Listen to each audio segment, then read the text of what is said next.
but I think it's close enough.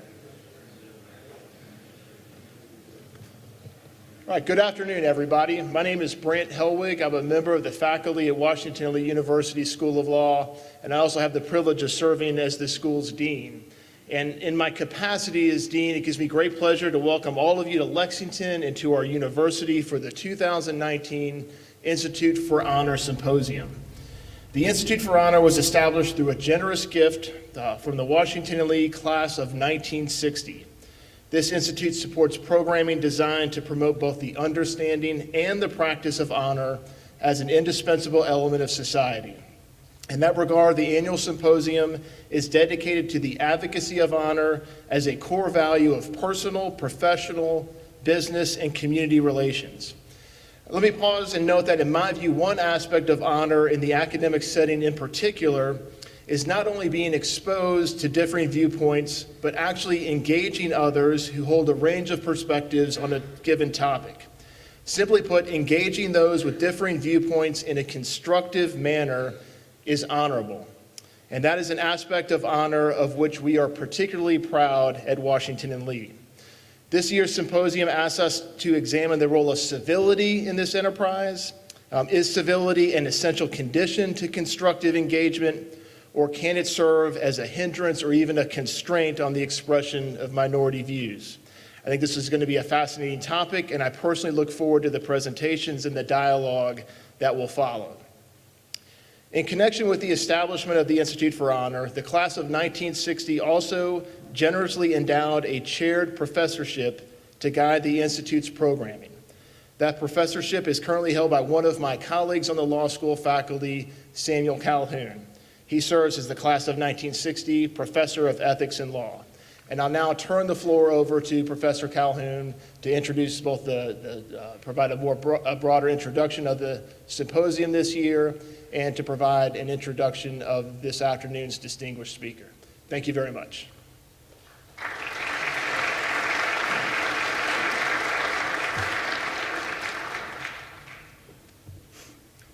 I've been asked to remind you to mute your cell phones. I'm pleased to join Dean Helwig in welcoming you to this year's Institute for Honor Symposium. Brant has already said a little bit about the class of 1960 and its generous endowment. I'm going to flesh that out just a bit. The goal of the class of 1960 and the Institute for Honor is to support and disseminate the values of the Washington and Lee honor system.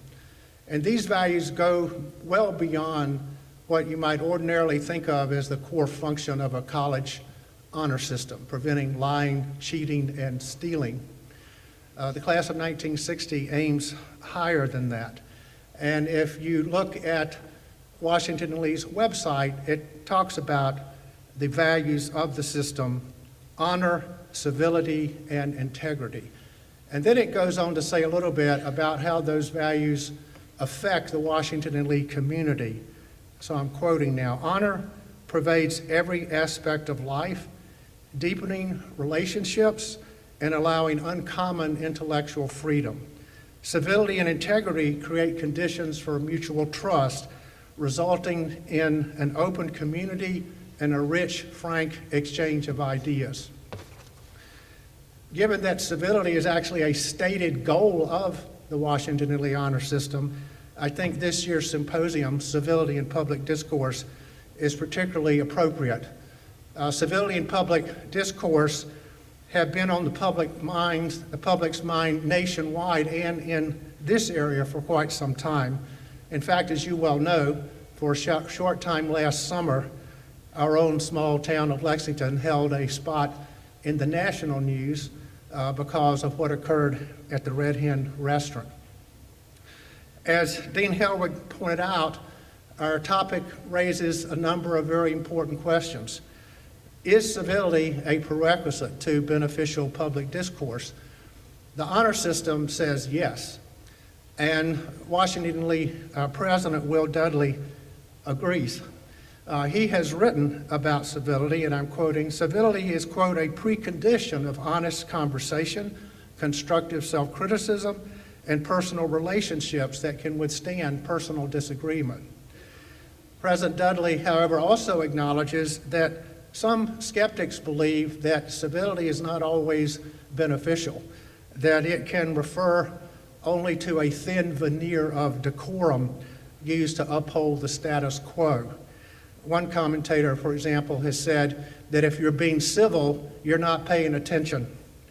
Another observer agrees, and I quote, "People have a desperate need to say that what's happening in this country is intolerable," close quote. So the red hen is now part of this ongoing debate, but I think it would be a mistake to focus on this one incident as Lexington's only connection to the issue of civility and public discourse. I've read about two local groups who are committed to promoting respectful dialogue among those who disagree. One of those groups is the Rockbridge Civil Conversation Society that you may have read about in the paper, and I just read about recently a local branch of a national organization coming to the table. So these local efforts are in part based on the premise of the Civil Conversation Project, which is an effort of NPR's Krista Trippett. And the project's goal is to help those who disagree with one another to put a human face on their opponents, so that they'll no longer think of someone who disagrees with them simply as the other, in quotes. But the question I ask is, why should anyone actually want to do what Ms. Tippett and these two local groups are striving for? John Meacham, the Pulitzer Prize winning author, offers one rationale. In The Soul of America, The Battle for Our Better Angels, which was published last year, Meacham argues that our nation can successfully confront its current challenges only if we Americans decide to side with our better angels, he calls it. And he's clear that that includes civil behavior, which itself includes respectfully engaging with those with whom we disagree. So that phrase, better angels, may strike a chord. Meacham's source for that phrase is Abraham Lincoln, and specifically Lincoln's first inaugural address delivered on March 4, 1861. Even though several southern states had already seceded, Lincoln in the address said this, and I quote, "We are not enemies, but friends. We must not be enemies." It's the last paragraph of his first inaugural. Lincoln hoped that the country could still be saved, even though states had already seceded, because he hoped that when Americans consulted the better angels of their nature, that their affection for the Union would reassert itself. Now, it's obvious that Lincoln's hopes were dashed, and I think at this point, it's worthwhile to think about the subtitle of John Meacham's recent book, The Battle for Our Better Angels. What battle does he refer to? I think the reference to better angels suggests that each of us also has darker angels. And in fact, Meacham is very explicit that there's an unending contest within each person between our soul's darker forces and its more noble ones. And he exhorts us to side with our better angels. And I think this exhortation has one great strength and one great weakness.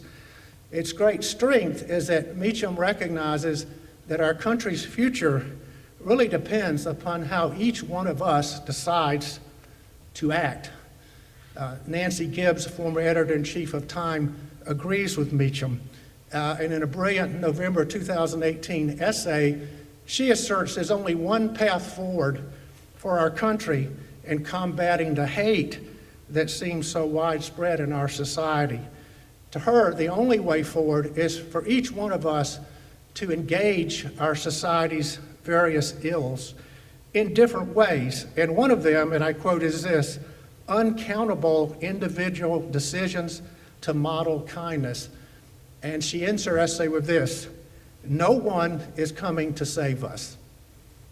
We have to do this ourselves. Close quote. Now, I think Meacham and Gibbs are right to remind us that we each must choose how we're going to act. But simply urging us to side with our better angels, I would submit, is not enough, and it actually has a great weakness. Does it provide any help in actually carrying out that choice? I mean, where do we go to get the motivation and power to be more civil? I think the answer will vary from person to person. For some, the golden rule might be enough, or the good manners they were raised to follow. Others might act based on a high resolve to fulfill a duty of citizenship. Many others will find the needed motivation in their religious traditions, of which there are many in our diverse society. My own motivation comes from my Christian faith. In 2014, NPR's Krista Trippett noted that while religious values had sometimes contributed to the strident tone of public discourse, a shift was occurring, led in part by Christians who stressed the obligation to love.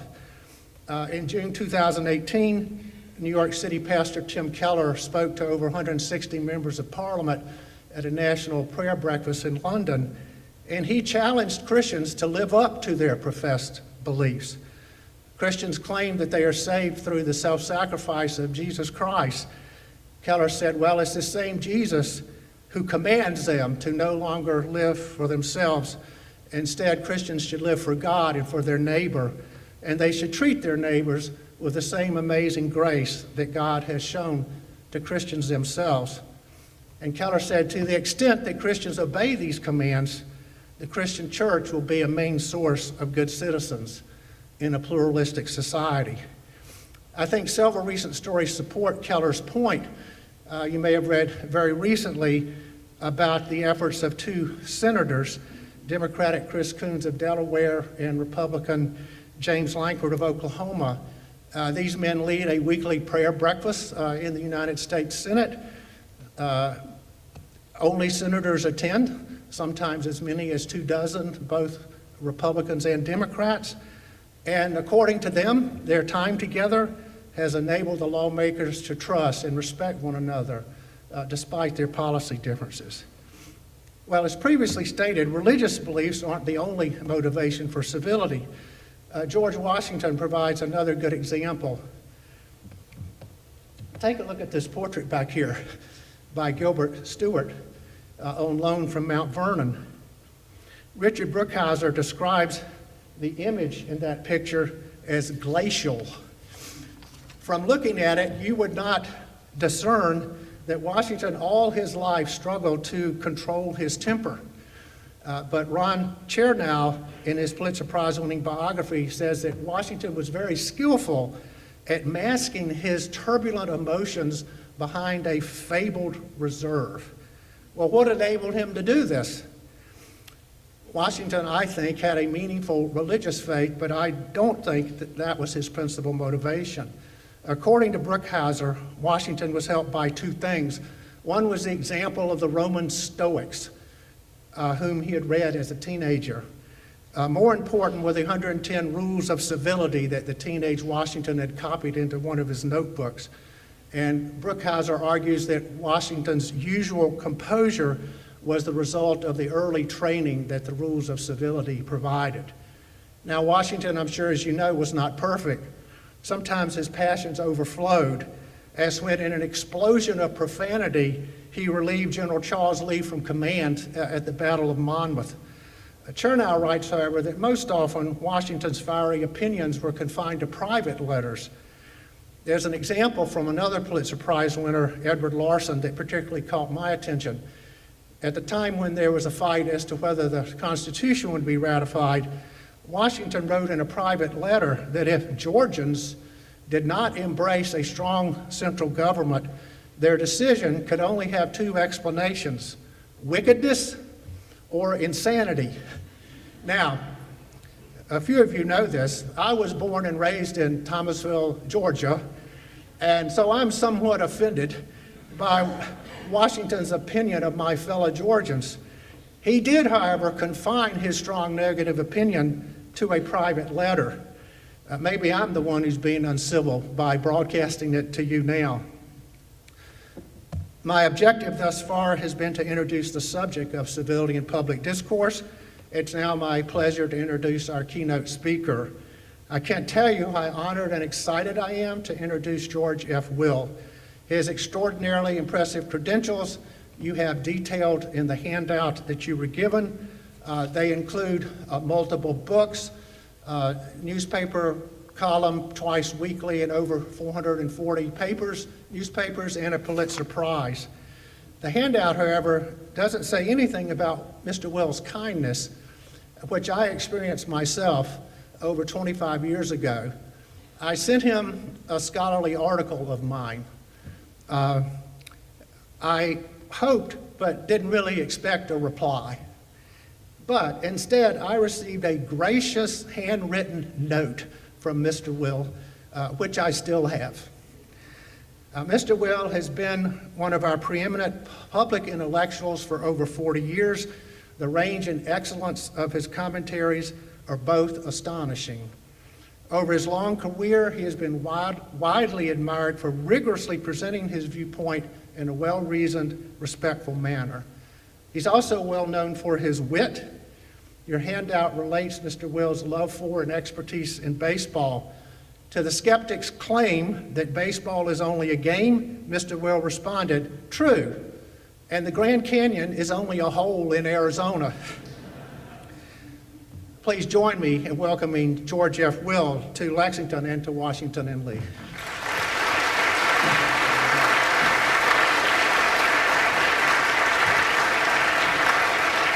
Thank you.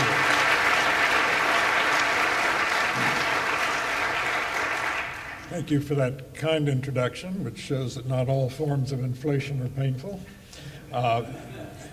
And to the Washington and Lee community for the invitation. I've had, I'm bound to say, the honor of being disinvited from a university for some provocation that I'd put in 440 newspapers that they objected to. And I'm somewhat experienced with this at Princeton, where I got my PhD and where I served as a trustee.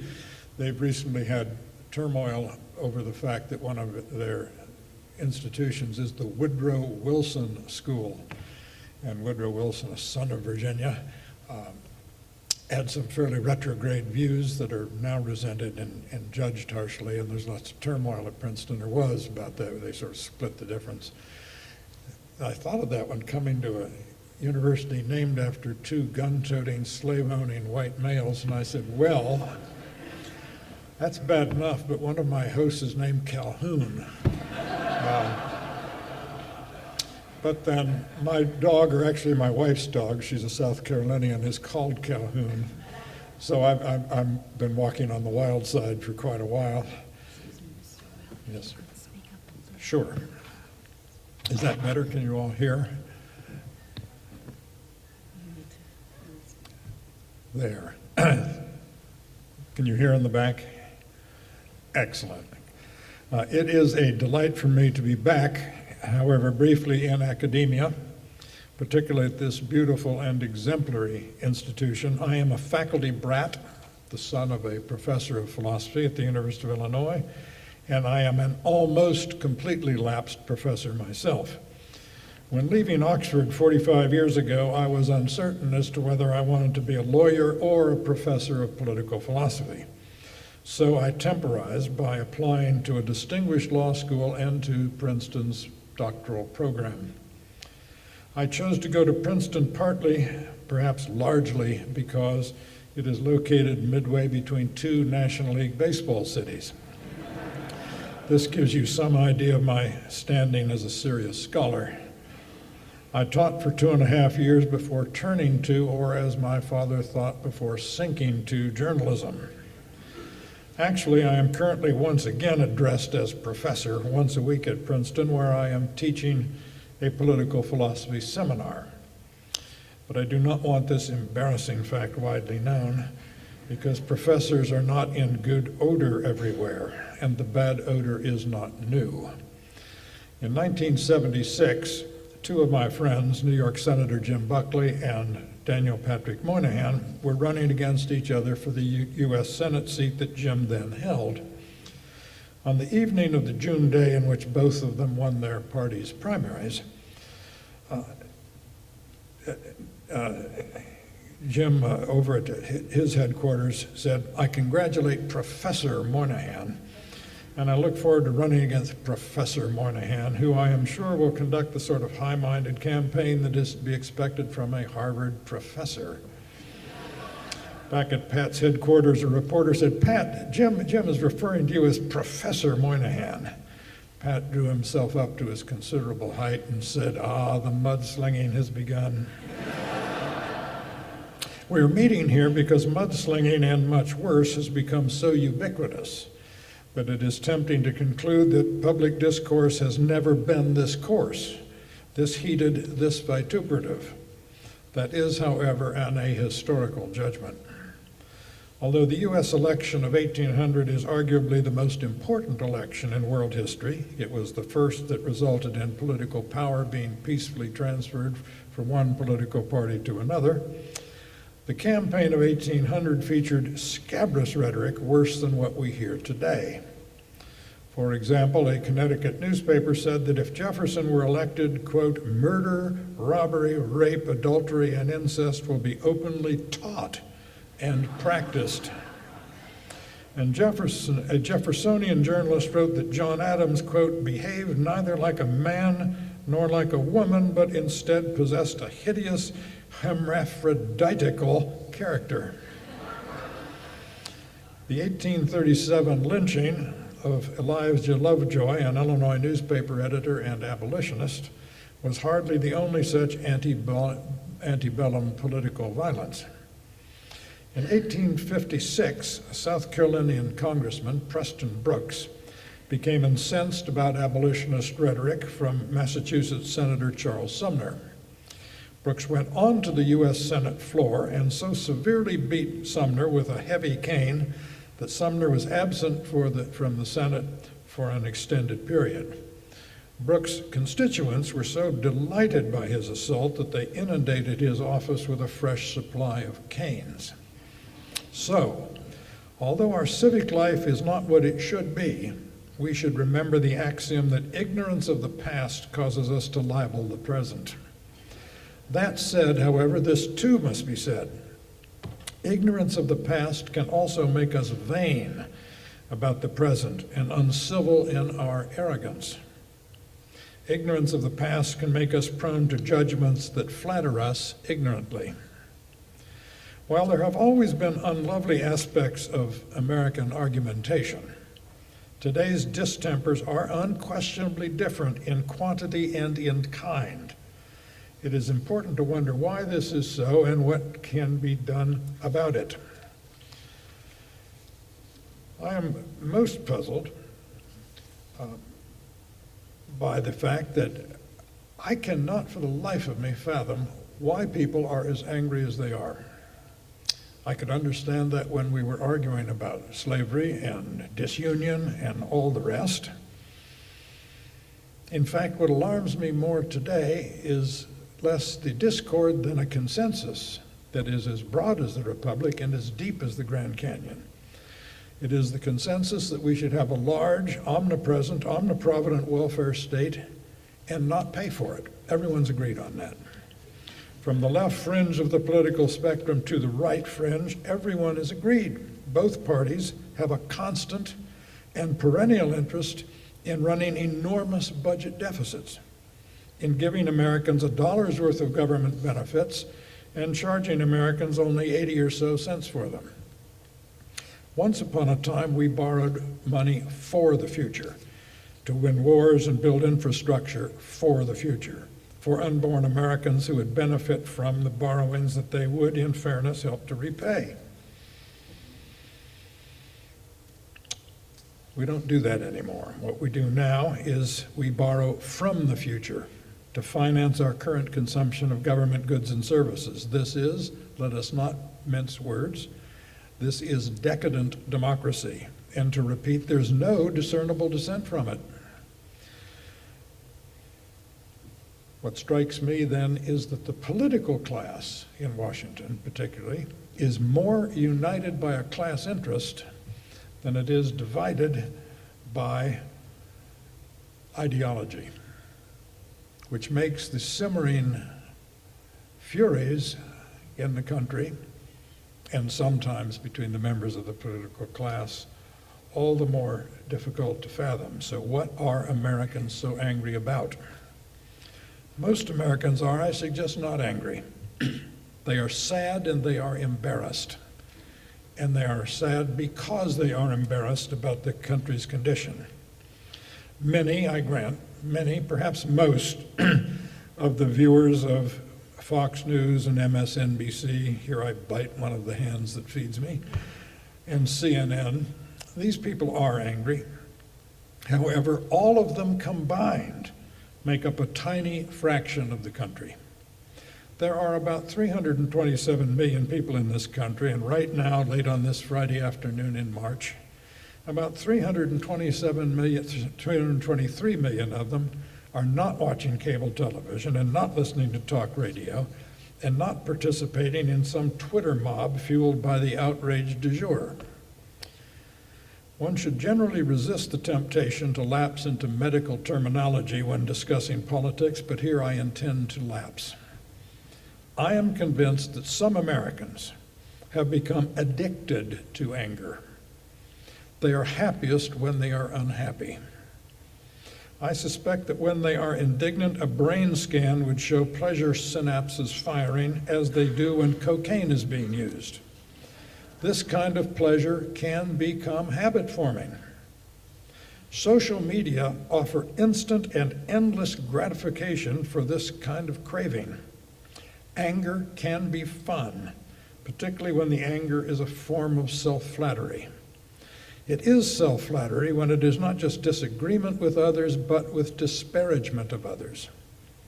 When it says that the others are not just wrong, they are, unlike thee and me, immoral. Immoral because they are wrong. This phenomenon, anger as self-flattery, anger as vanity, explains America's recent and ongoing plague of presentism. Presentism is the activity of judging the past by the standards of the present, without regard to how those in the past found themselves situated through no fault of their own.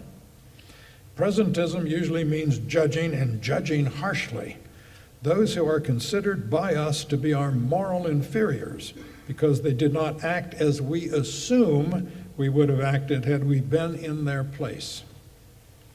Presentism involves judging them without regard to how they were immersed in social contexts that they in turn had inherited from generations before them. Consider, in contrast to this presentism, Lincoln in his great Peoria speech of October 16, 1854, in the aftermath of the enactment of the Kansas-Nebraska Act. Lincoln said, and I quote, "I have no prejudice against the Southern people. They are just what we would be in their situation. If slavery did not now exist amongst them, they would not introduce it. If it did exist amongst us, we should not instantly give it up." Lincoln continued, "When Southern people tell us that they are no more responsible for the origin of slavery than we, I acknowledge the fact. When it is said that the institution exists and that it is very difficult to get rid of it in any satisfactory way, I can understand and appreciate the saying. I surely will not blame them for not doing what I should not know how to do myself." Further on in Lincoln's Peoria speech, his first major speech ever on the subject of slavery, he said of America's founding fathers, "The argument of necessity was the only argument they ever admitted in favor of slavery. And so far only as it carried them did they ever go. They found the institution existing among us which they could not help. And in the Declaration of Independence, they cast blame upon the British king for having its introduction." Now, Lincoln was a political man, speaking politically, in the best sense of that word. He was speaking to persuade by maneuvering amid swirling passions. in circumstances he did not choose and did not control. He was not dwelling on the entire truth, but he was not being untruthful. He was going out of his way to be respectful. He was being civil. He was being civil by an act of what I will call historical empathy, which suggests to me an axiom. The path to civility in the present begins in empathy in the past. I sometimes wish there were only one permissible college major, history. The deep, mature study of history has 4 benefits that are directly germane to the challenge of ameliorating the harshness of our current discontents. First, the study of history teaches the viscosity of society, the great turbid givenness of historical settings that historical actors do not get to choose. Second, the study of history teaches how limited is our range of possible change and how conditioned our thinking is by inherited political categories and vocabularies. Third, and consequently, the study of history teaches empathy for those who grappled with large problems. Fourth, the study of history inoculates us with a certain wariness about how our own grapplings with our own problems might be judged when looked at by the moral squint of subsequent generations. I recently required the students in my Princeton seminar to read some of Lincoln's writings from the 1850s. His 1854 speech in Peoria in response to the Kansas-Nebraska Act, his response to the infamous 1857 Dred Scott decision, which held that black people have no rights that white people are bound to respect, the 1858 Lincoln-Douglas debates, in which the two men debated whether the principles of democracy required popular sovereignty in the territory, required, that is, allowing white settlers to vote slavery up or to vote it down as they chose. These were the biggest possible issues: freedom or slavery, majority rule versus minority rights, national unity versus national dismemberment. Now ask yourself, what issue dividing Americans today is of even remotely comparable importance? Inequality of wealth? Inequality has been increasing, but the number of Americans without adequate economic resources has been decreasing. Is today's burning issue civil rights? We have gone in less than a generation from no consensus about basic rights for gays and lesbians to broad acceptance of those rights, an amazingly swift transformation of public opinion. In the mid-1980s, when my children were young, directly after the 1984 election in which President Ronald Reagan defeated former Vice President Walter Mondale, I occasionally would refer to this election with my children.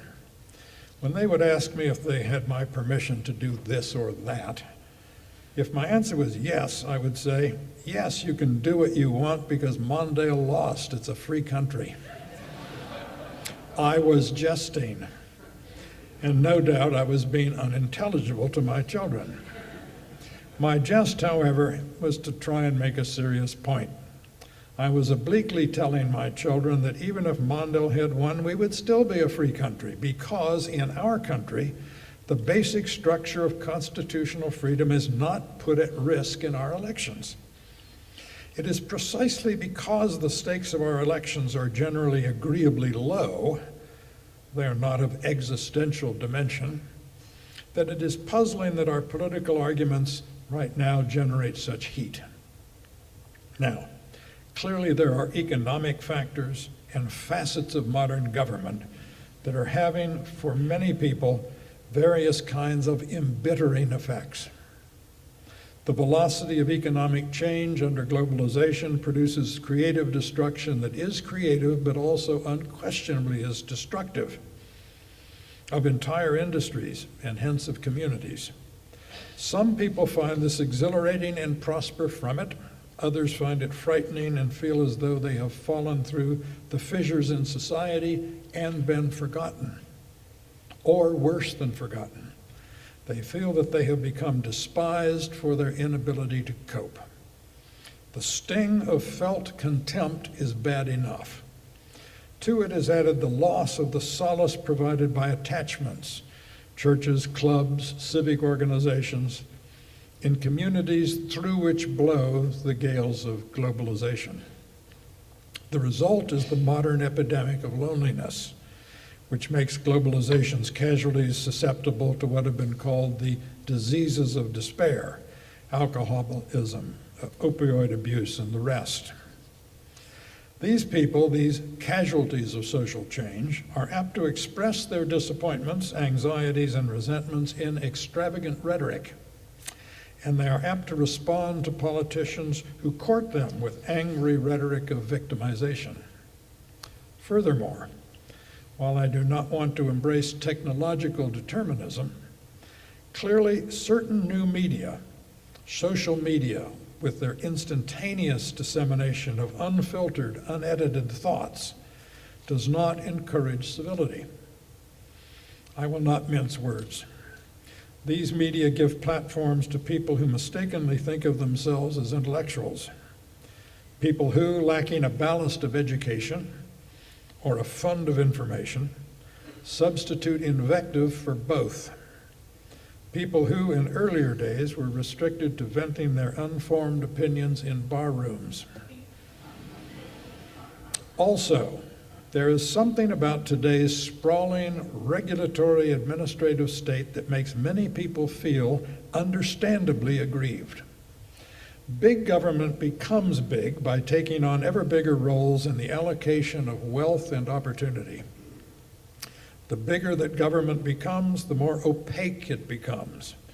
Its complex gears and levers and pulleys can be discerned, understood, and manipulated only by the educated, the confident, the articulate, and those who are affluent enough to be well lawyered. Which is to say, the bigger government becomes, the more it becomes the plaything of rent seekers. Rent-seeking is the act of bending public power for private advantage, to confer a benefit on oneself or a disadvantage on competitors. All of which means that the regulatory administrative state becomes and is seen to become regressive, transferring wealth upward to the socially nimble and the politically strong. When people say the system is rigged, they are not wrong, although many of them would make matters worse by making the government bigger and more intrusive and more prone to generating resentments.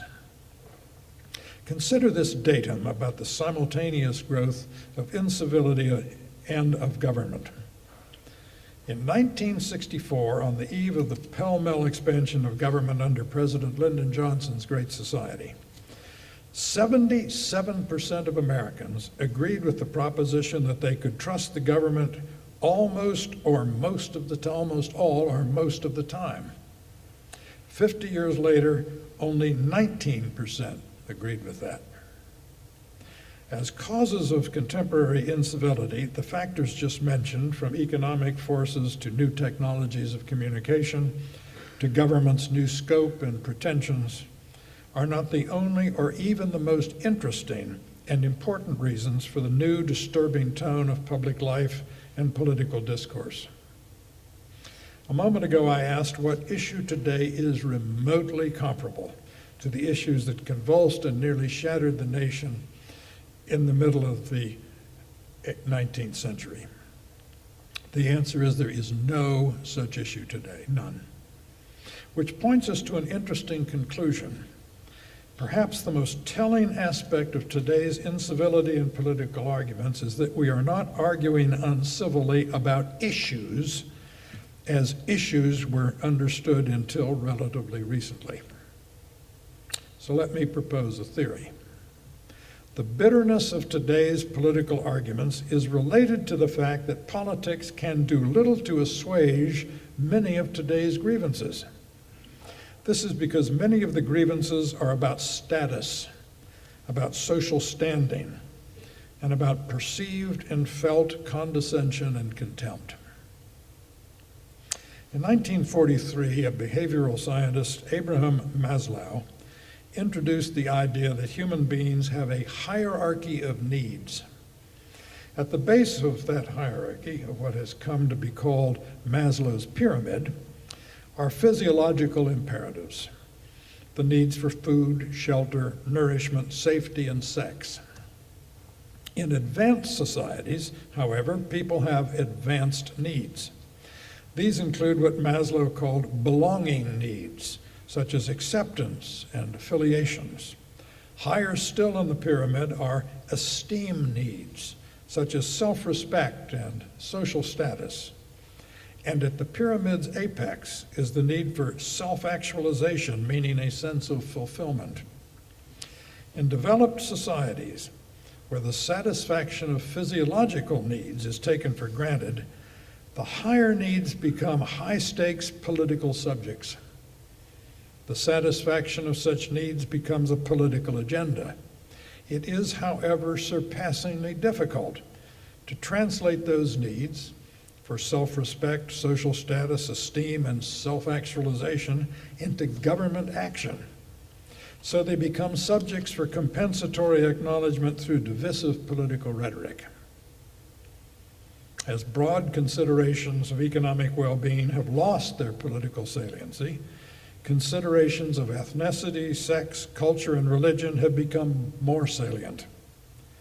This is why welfare state answers to the basic questions about material distributive justice have not calmed our politics. If anything, the satisfaction of material needs has opened the way for more divisive politics about subjects that politics can hardly address. Quite different concerns, even more passionately fought over, have broadened the range of political argument. Americans have always been torn between two desires that are in tension. One desire is for the absence of restraint. The other desire is for the presence of community. As the nation's social pyramid becomes steeper, those closer to the base than to the apex feel increasingly at the mercy of governing and media elites who do not seem to be elites of character as well as of achievement. As the acquisition and manipulation of information becomes more important in individuals' prosperity, life becomes more regressive. This is because the benefits of information accrue disproportionately to those who are already favored by natural aptitudes and aptitudes acquired through education and other socialization. It is, however, not necessarily unfortunate when a society experiences considerable cognitive stratification. After all, we actually do want the gifted and accomplished to ascend to positions that give scope to their talents. As Robert Frost has said, I'm against a homogenized society because I want the cream to rise. What is, however, unfortunate is when the transmission of cognitive aptitudes and skills becomes so much a matter of family advantages that a child's prospects can be largely predicted by information about his or her parents. Americans have long fancied that ours is a society of middle-class dominance, a middle-class society without other significant calcified class distinctions, a society open to upward mobility. Americans have been reluctant and hence slow to recognize what the sociologist Richard Sennett called the hidden injuries of class. This reluctance is, however, receding for at least two reasons. One is apparent to the middle class as it looks down with alarm, and the other is apparent to the middle class as it looks up with envy and resentment. After more than half a century of attempts at ameliorative social policies, it is undeniable that there exists an underclass trapped in the intergenerational transmission of poverty. Furthermore, the middle class believes, and it is not mistaken, that as society becomes more technocratic and complex, and more given to rewarding cognitive elites, those elites become more adept at entrenching themselves by passing their advantages on to their children. As modern society has moved somewhat away from assigning status and opportunity on the basis of kinship or patronage or class, it has sought quantitative measurements to enable American society to be a society of, in Napoleon's phrase, careers open to talents. A meritocratic society seeks to assign rewards on the basis of impersonal and objective standards as aptitude tests. However, kinship, patronage, and especially class creep back in on little cat's feet. As the sociologist Daniel Bell warned nearly 50 years ago, quote, "There can never be a pure meritocracy because high-status parents will invariably seek to pass on their positions, either through the use of influence or simply by the cultural advantages their children inevitably possess. Thus, after one generation," Bell went on, "a meritocracy simply becomes an enclaved class," unquote. The cultural advantages are so potent that the resort to crass influence becomes of diminishing importance. To the extent that a meritocratic society measures and rewards intelligence, and to the extent that differences in intelligence result often from family inheritances of cultural baggage, to that extent a society of truly equal opportunity is a receding chimera. Meritocracy in theory seems at first to be the translation of the conditions of modernity into the spirit of democracy. In practice, however, meritocratic aspirations are apt to result in a hierarchical society that seems especially ruthless because it is produced by impersonal, supposedly scientific processes and measurements. It is a society in which social standing is supposedly the result of objective credentialing. So, those who do not flourish are apt to feel a special bitterness. They are denied the consolations of concluding that the competition was inherently unfair. All these developments are made more painful by what has come to be called assortative mating, wherein the members of society's upper echelons marry one another, consolidating family advantages. I grew up in Champaign, Illinois, central Illinois, Lincoln country, the country of a man who had no family advantages. According to local lore, Lincoln, a lawyer in private practice, was in the Champaign County Courthouse in 1854 when he learned that Congress had passed the Kansas-Nebraska Act, raising the specter of the expansion of slavery into the territories. It was Lincoln's relentless, canny opposition to this that ignited his career, the noblest career in the history not just of American politics, but of world politics. In the tumult and passions that preceded the coming of the Civil War, and on the very eve of that war, in his first inaugural address, as you have already heard today, at that moment when 7 states had already voted for secession, Lincoln spoke to those he called my dissatisfied fellow countrymen. He said, "We are not enemies, we must not be enemies." If Lincoln could say this in a context as fraught as the spring of 1861, surely we in our much less troubled time can similarly speak with malice toward none. After Lincoln said that, "We must not be enemies," he spoke the luminous words already spoken. "Though passions may have strained, it must not break our bonds of affection.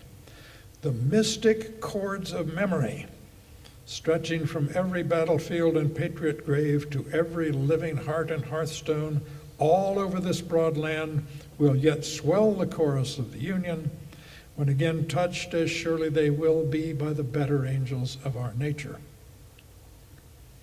Here, Lincoln recurred to a theme that ran like a golden thread through the rhetoric of his public career, a concern with national memory, and with shared memories as supports for civility. In his first great speech in 1838, the then 29-year-old Lincoln delivered to the Young Men's Lyceum of Springfield, Illinois, a meditation on the perpetuation of our political institutions. In one of his luminous phrases that has permanently enriched our national vocabulary, he worried that the silent artillery of time would erase the national memory that, 23 years later, in March 1861, he hoped would summon the better angels of America's nature. In the Library of America's 2-volume box set of Lincoln's writings, the first item included is from 6 years before that speech about the silent artillery of time. It was his 1832 message, he was just 23 years old, to the voters of Sangamo County, Illinois, announcing his candidacy to represent them in the state legislature. He began with what was then his favorite topic, internal improvements, as infrastructure was then known. But he came quickly to the subject of education, concerning which he said, and I quote, "that every man may receive at least a moderate education and thereby be enabled to read the histories of his own and other countries, by which he may duly appreciate the value of our free institutions, appears to be an object of vital importance, even on this account alone, to say nothing of the advantages and satisfactions to be derived from being able to read the scriptures and other works, both of a religious and a moral nature for themselves." Notice, the very first benefit of education that Lincoln mentions, before religious and moral benefits, is the ability to read histories, and by doing so to appreciate the value of American institutions.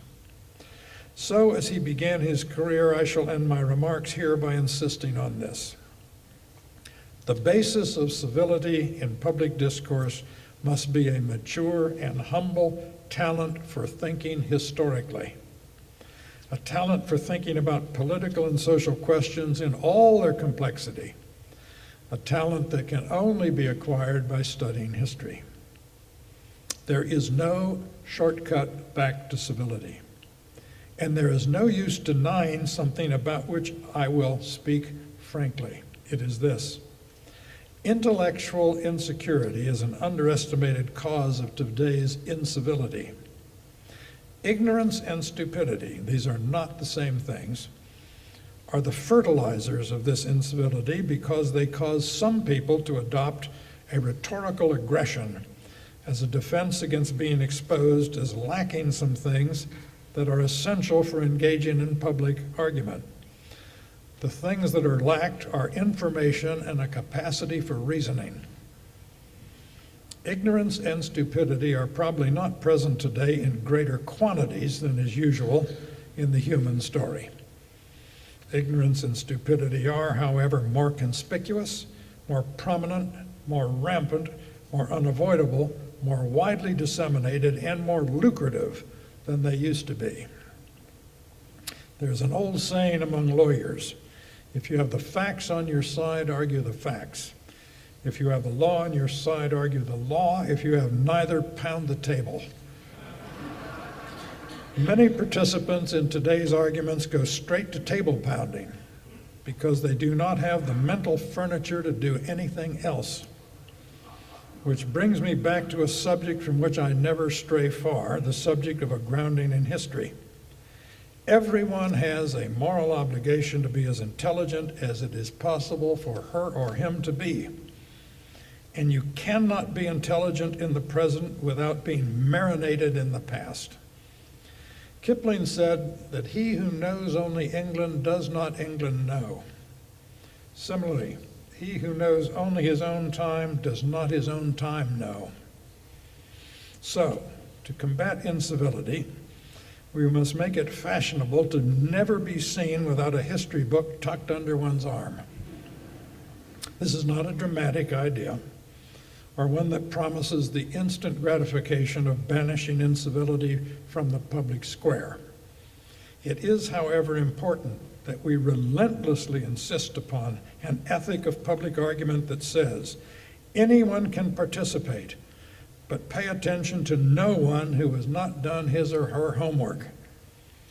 My closest friend was the late Senator Moynihan, who famously said, everyone is entitled to his or her own opinion, but not his or her own facts.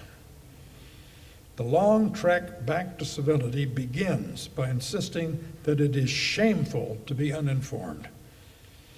Let us begin that trek. It took a long time to dig the hole that Americans are in. So, remember the rule of holes. When you are in a hole, quit digging. Thank you very much.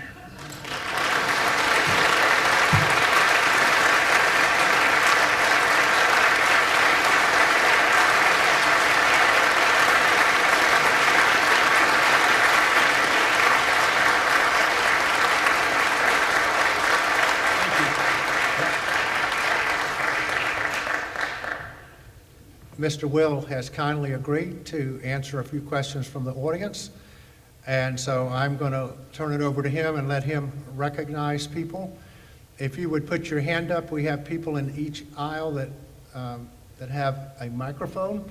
So wait till you get the microphone to ask your question. Thank you.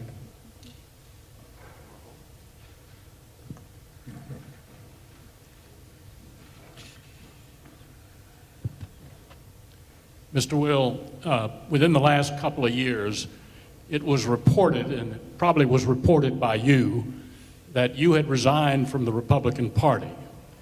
Mark Twain once said that he belonged to no organized party. He was a Democrat. Yeah. How does one resign from the Republican Party? That's easy. You send an email to the Register of Voters in Maryland and say, I'm now an unaffiliated Maryland voter. It was not a breathtaking transformation of my identity, because my identity is hardly tied up with politics in general, least of all with a political party. But on the 2nd of June 2016, my good friend Paul Ryan endorsed the current president of the United States, so the next morning I left.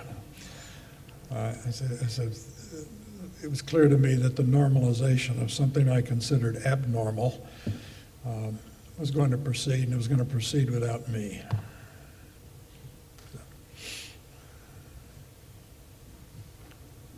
Mr. Will, you write of a nice little place on the north side of Chicago.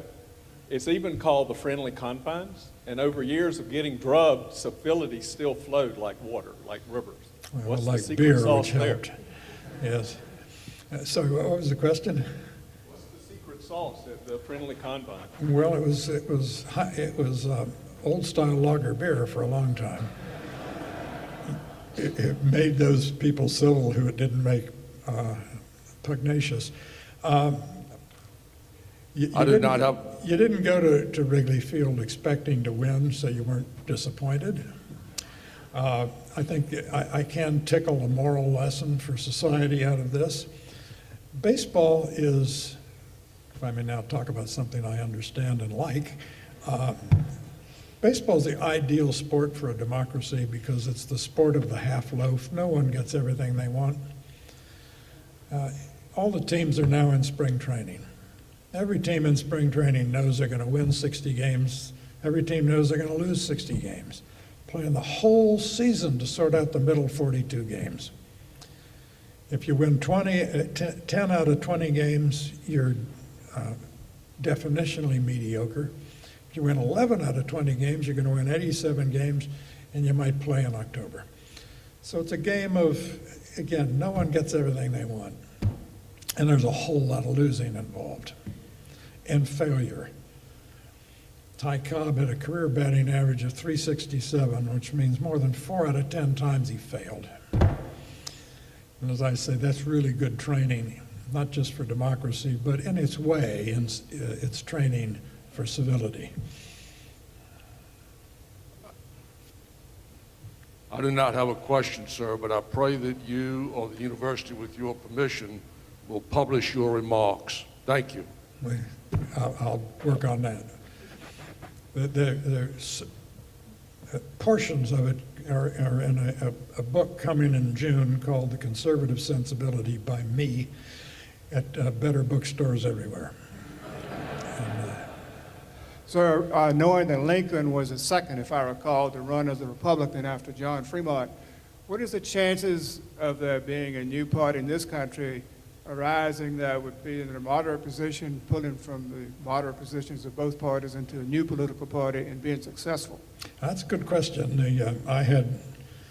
I think my column this Sunday is on a lunch, conversation I had at lunch with Howard Schultz, the inventor of Starbucks, really, and who's contemplating a run for president. I think as he looks into the possibilities running as an independent, he may flinch from this because it's a very narrow and implausible path to the presidency. Political parties are not immortal. You're quite right. The Whigs were immortal until they weren't, and the Republican Party rose out of their rubble. The problem is that with the winner-take-all allocation of electoral votes, which exists in 48 of the states, Maine and Nebraska do it by congressional district, it makes it very, very difficult for a third party to break through.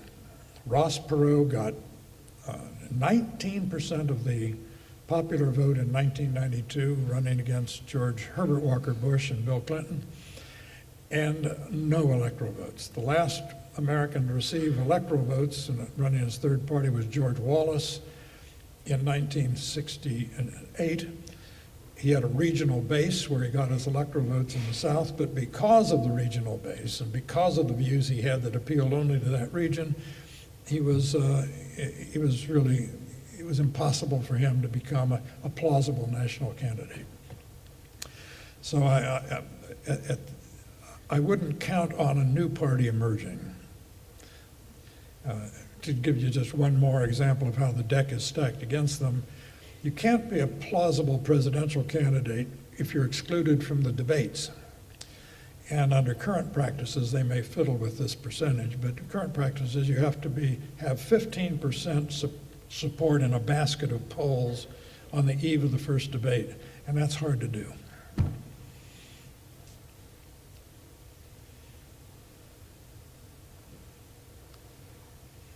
Go ahead. George, thank you again for being here. We really appreciate it. I really believe that you are the greatest writer on baseball in the 20th and 21st century, and I appreciated particularly in Men at Work, your chapter about Earl Weaver. You remember the chapter about telling a young person who has always lived for baseball that he's not good enough, and how it hurt him. And you also talked in that chapter and elsewhere in the book about respect for the game. And I want to tie this to your topic today, because somehow or other, when Coach Rennie Belanger pulled a kid back from the field because his shirt was untucked and his hat was askew because he didn't respect the game, or when Earl Weaver kept mediocre talent out of the game because of respect for the game, we also need that in the civility discourse and bringing that back into. And so the question is, how do we get that? How do we get respect for the game back into American society? You touched on it today, and I want to try to connect those dots. Well, beginning with Earl Weaver, who famously said, "This ain't football, we do this every day." And that's part of the secret. I mean, baseball's there 162 games on 183 days. Because it's every day, Earl Weaver said, it's not a game you can play with your teeth clenched. It requires a kind of moral equipoise. A concentration, of course, and a competitiveness, but you can't be wired all the time. Just can't survive the sport of the long season that way. And the same is true with politics. And you have to be able to turn it off and keep it in its place, which in a civilized free society is at the margins of life. Most Americans rarely think about politics, and when they do, it's with a sigh. And that's the sign of a healthy society. A healthy society is not always talking about fundamentals. When we were really talking about fundamentals in the 1850s, we were on the lip of a civil war. And we don't want to live that way.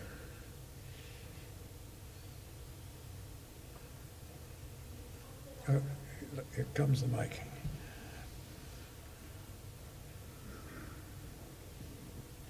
You talked about the continued growth of the federal government and the administrative state.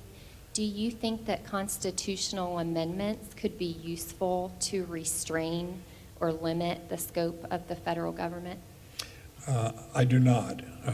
First, I'm very reluctant to amend the Constitution because, as Madison said, constant changes of the Constitution will make it less revered.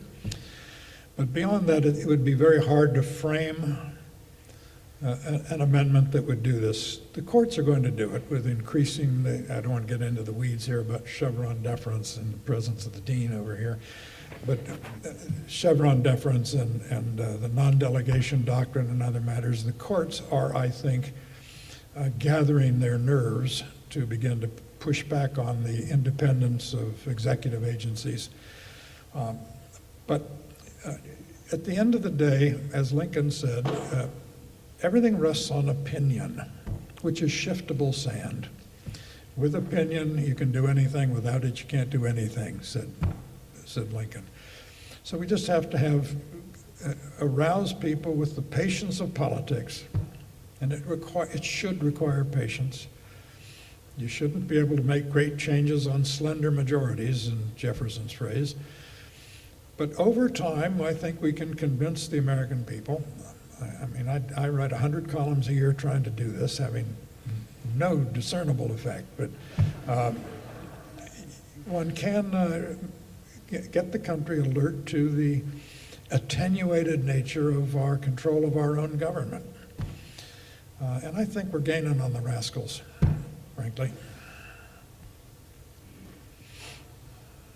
Mr. Will, thank you for being here. You quoted President Lincoln, silent artillery of time.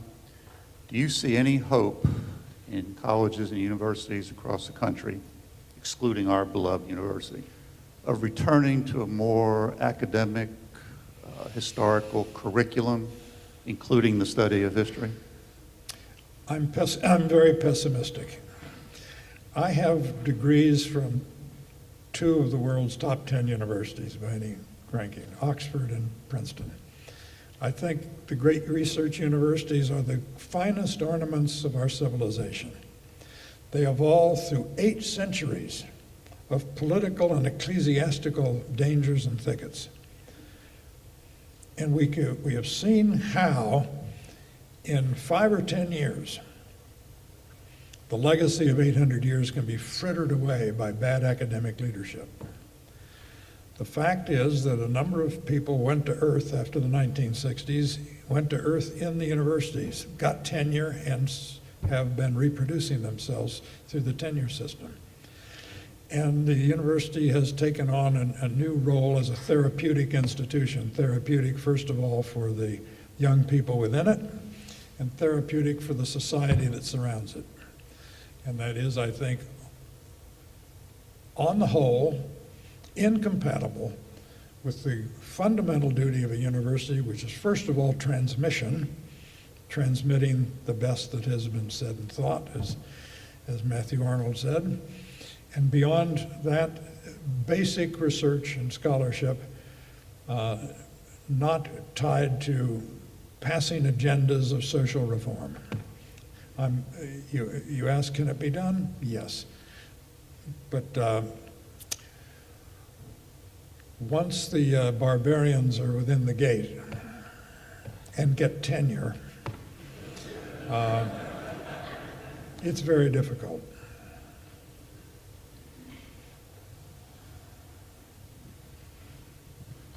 At the beginning of your lecture, you spoke about the fact that politicians of all stripes are united by politics of the well-to-do.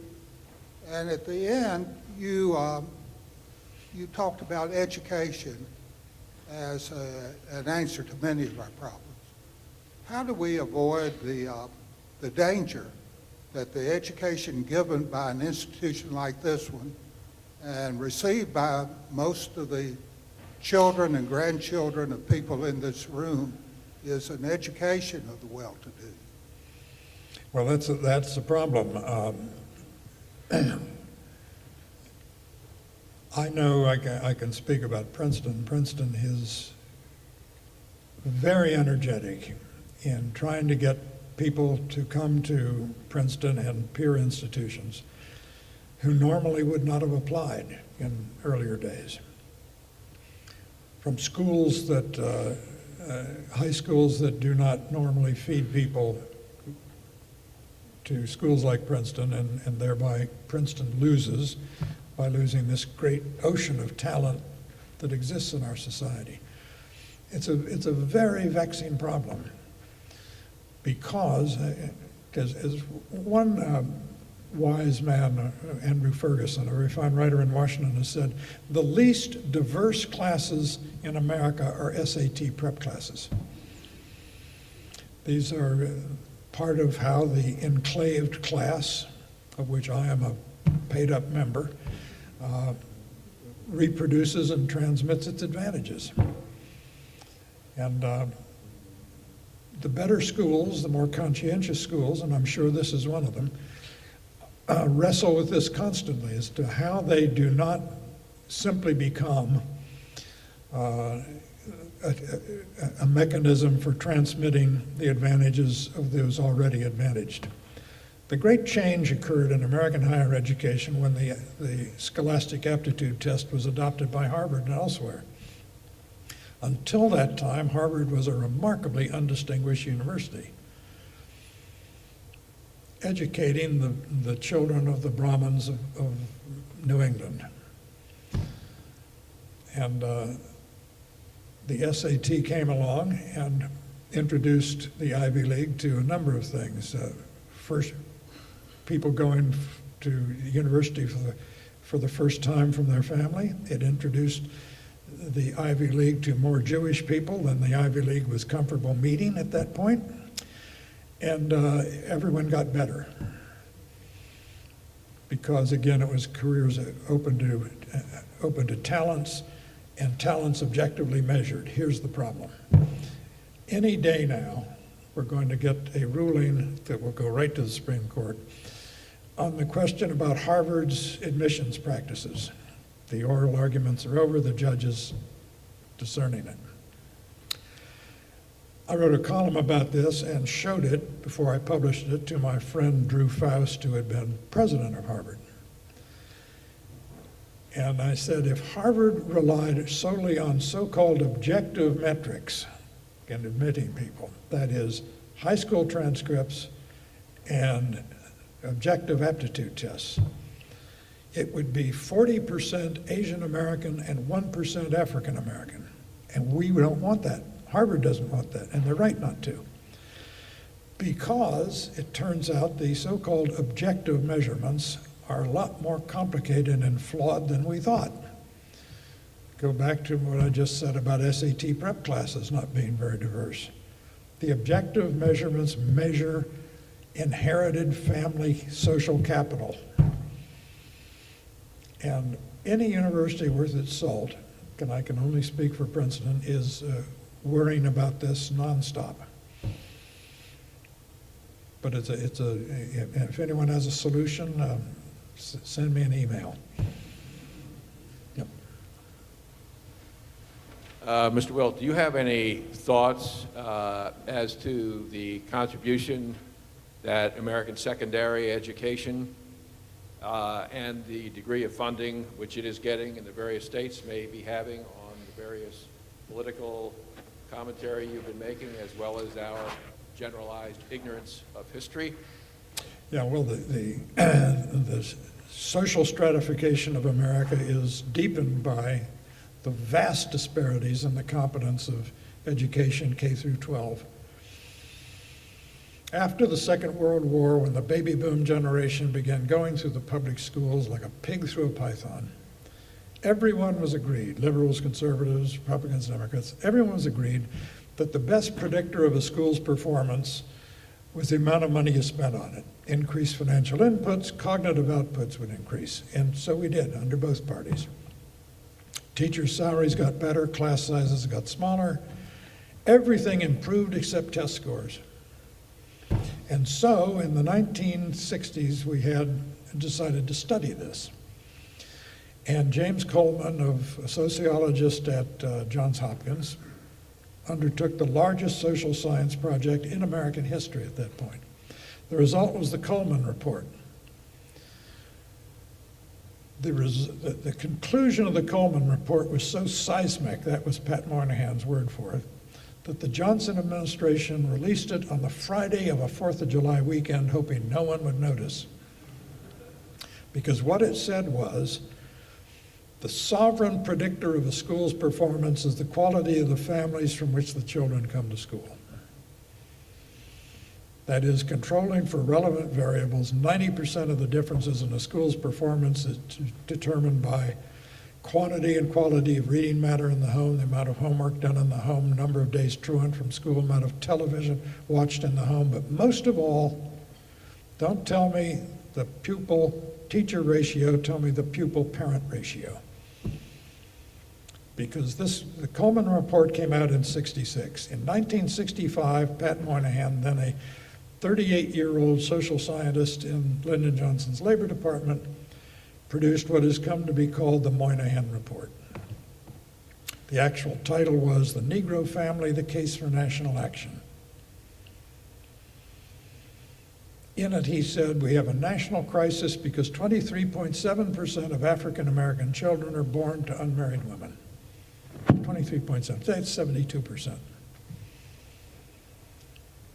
40% of all American first births today, regardless of race, color, creed, nationality, 40% are to unmarried women. A majority of American mothers under age 30 are not living with the fathers of their children, a majority. Now, what Pat said when he produced this report was, he said, the lesson of history is clear from the wild Irish slums of the East Coast in the 19th century to South Los Angeles today, when you have a large cohort of inadequately parented adolescent males. I've raised 3 boys. I know the whole point of civilization is to civilize adolescent males. You have turbulent neighborhoods and schools so busy trying to maintain discipline they cannot teach. We don't know what caused this. Therefore, we don't know what to do about it. It's another one of those social problems. We have no idea how the government gets a purchase on this. But that's the fundamental. The family disintegration is the basic fault, the basic problem for primary and secondary education. I was about 2 decades ago, I was on the west side of Chicago in what we call with our new delicacy a challenging urban environment. It used to be called a slum, it's a terrible place. I was at a public school with devoted teachers, wonderful principal. And they say, we'll do anything for our children, but we will not send homework home. I said, why not? They said, because 90% of our children go home to be the parents of their siblings. 90% came from homes without fathers. Now, you can't begin to fix primary and secondary education until something happens about the disintegration of the family, which is, always has been, and always will be the primary transmitter of social capital. The habits, mores, customs, dispositions that enable people to thrive in a free society. Mr. Will.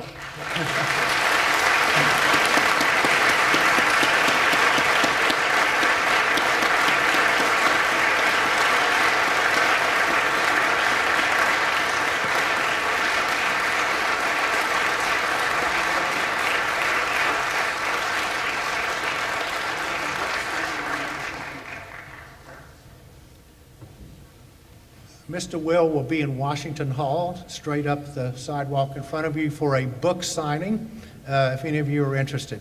Thank you so much for coming.